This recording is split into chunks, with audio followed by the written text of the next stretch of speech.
Hi everyone, welcome back. Uh, in today's video, we will be setting up a Gitea with Podman and networking. So basically, Gitea is a self-hosted Git service, and that we are going to see how we can set up using Podman. Okay. So before actually jumping onto the topic, let's see what we are going to see in this particular video. So first of all, I'll give you a brief introduction about the problem statement that we are going to see. Second thing, we'll understand the Podman networking. Then we'll do the actual hands-on setup uh, of Gitea. Then we'll test out the setup, and lastly, we'll just check why networking matters. Like kind of recap of what we've done, and we'll see what are the key takeaways from this particular video, and that will be the content of this particular video. Okay, so before actually jumping into the topic, let's try to understand the problem statement that we wanted to cover. Okay, so imagine you are working on a project. Okay, and you are working on a project and you need a self-hosted git service for the team. So self-hosted git service is nothing but you have a GitHub or GitLab or Bitbucket, right? So these are different hosting services that will allow you to use centralized code repositories. Okay, but you wanted to have it self-hosted, meaning it should be in your closed network that will be accessible within a team. Okay, uh, but you heard of a git as a Gitea as one of the tool that will help you to do or achieve that. So what we are going to see is how you can use Podman for deploying Gitea. Okay, uh, but and additionally, the twist is Git requires a MySQL database to function. Okay, and as these are the two different containers. Okay, they should have a communication. There should be a communication between Git and MySQL. Okay, so you might have got what are the different steps that are involved over here, and why setting up a networking to enable seamless integration is important. Okay, so this is the problem statement that we are going to solve in this particular video. Okay, so let's try to understand the importance of or the understanding of the Podman networking. Okay, so for example, let's say you are living in a apartment building and they need to coordinate on a block party or a party within your apartment. Okay, but there is no intercom between the people to talk with. So in that case, communication becomes tricky, right? That's exactly what happens with containers if they aren't in the same network. That means they should be in the same network. They can't talk each other. So Podman networks are, like a shared intercom system, you can say, that allow containers Gitea and MySQL to communicate securely and seamlessly. Okay, so just to give a brief, what we are going to do is we are going to create one network. Okay, inside that network we'll be having a one Gitea container that will be storing some Git related stuff in Gitea volume. There will be MySQL container that will be storing the MySQL related stuff onto the volumes. Okay, so this is the thing that we are going to actually implement. Okay, so enough of theory. Now let's go on to the terminal and let's get started with the actual implementation. Okay, so what I'll do, I'll just go to my terminal. Hope my font is bit big so that you can able to see the command. So first task is to set up a network, okay, where containers can meet and exchange data. Okay, that means uh, the MySQL container and the Gitea container can communicate with each other. So, okay, so the command will look like this: podman network create and the name of the network. So I'll just give the name as Gitea Okay, so what it says, there is a network already used with the name Getty. So fine, maybe I'll just remove that network, Podman network,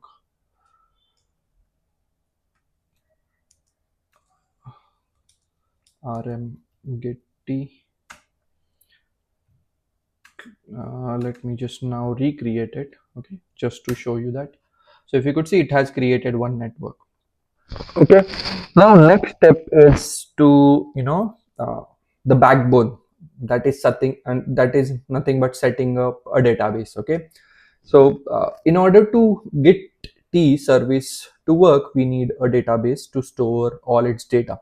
Okay, so for that, what we need to make sure is that we will have a MySQL container, and that will store the data. So what I'll do, I'll just clear out the screen. Okay, and I'll create one folder called as mkdir and MySQL, because this is the folder that will be needed to, kind of do volume mounting. Okay, and the command that I'm going to use is something like this. I'll just paste it. So the command will look like podman run -d, in that means in detached mode. I'm giving the name to the container as db. So I'm using a network Gitea, right? The network that I had created in the previous step. I'm making sure that it restarts always. So I'm passing some environment variables like MySQL root password, MySQL root user, MySQL password, and MySQL database. Okay, so these are different environment variables that will be passed to this particular container when it's running, and we are doing volume mount. So if you could see, I had created one folder with name MySQL, right? So I'm mounting that particular folder inside the container on this particular path. Okay, and I'm using the image from the docker.io library and MySQL version 8. So with this, I'm just going to hit the enter. So let me just, this is now the container is running on your local. So okay, if I do podman ps, you could see that the container is running up and running. Okay, now the next step is, where we are going to run the Gitea, which will communicate with uh, basically with your MySQL database. Okay, so what I'm going to do now is, we need certain folders again for mounting, right? So I'm going to create those folder. First folder that I am needing is like Gitea, where it will store some configurations related to Gitea. Okay, then I'm going to create a folder called as uh, time zone, which will store the timing related information which is needed basically for the MySQL stuff. And in order to run the Gitea configuration and all those, mkdir will be creating a one more folder called as local time. Okay, so these are the three folders that are needed, because I'm going to write a command that will be using uh, those volume mounts. Okay, so if you could see uh, this particular part, so I'm using podman run -dm again, running in detached mode. Name of the container is Gitea. Again, I'm using the same network that I had created or used in this particular command as well. I'm setting the user, like again, parameters that I'm passing: user ID 1000, user GID 1000. Then, if you could see the Gitea underscore database underscore db is equal to type MySQL. So this is the, so basically what we are doing over here is, we are going to connect to this particular, we are going to connect to this particular servers.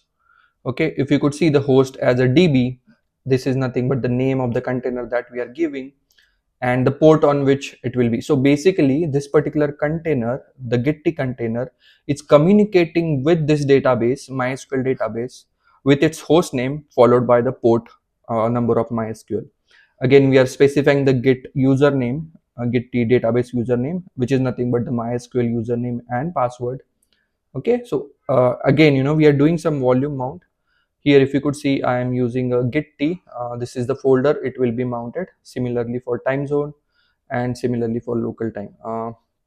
And we are doing some port forwarding, like 3000 port of a host, inside the port 3000, and similarly we are doing port 222 inside container as a 222. Okay, so I'll just make a one change over here because we haven't created a folder called as etc, so we have to make sure that the folder path is correct over here. Okay, now let's execute this. So if you could see, now the container is up and running.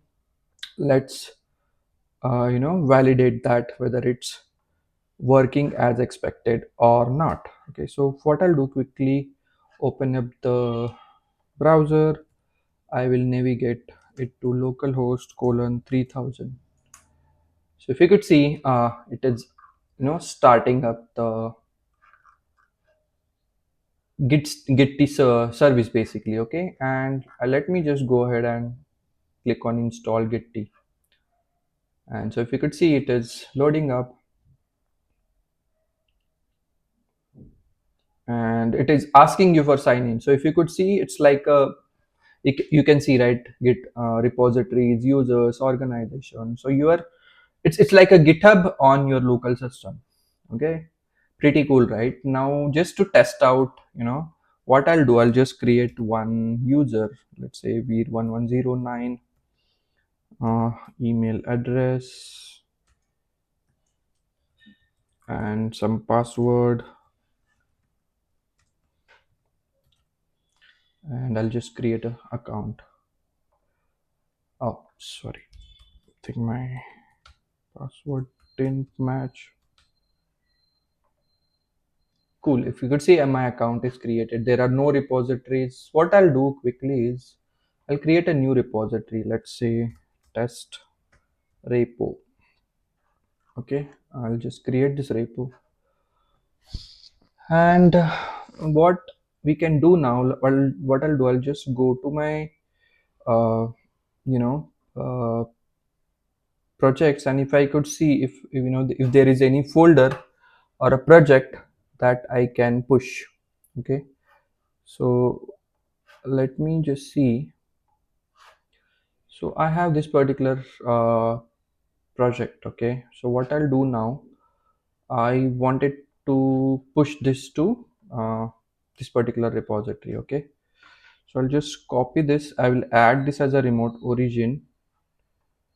Okay, so if you could see, it's saying that remote origin is added. So I think I have tried it once, so it has the origin added to this. Okay, that means we are good to push this particular code over here. So what I'll do now is, I'll just hit the command git push origin master. So, so it will ask for a username. The username that we had created was this.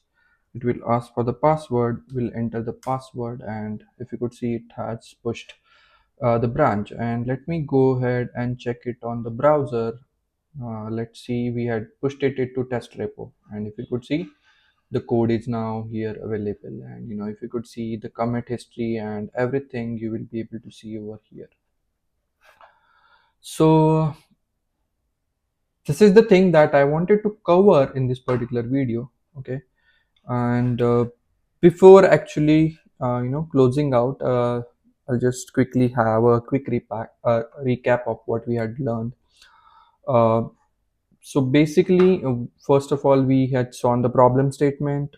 Then we learned why networking is important in case of pod uh, containers. Then we set up the MySQL as a database, and then we set up the git basically, and then we try to actually see the uh, git in action, where we had uh, created one user, we created one repository, and we pushed an existing code to the repository. So that's pretty much we had covered in this particular video. Thank you. Thanks for watching. Stay tuned for more videos.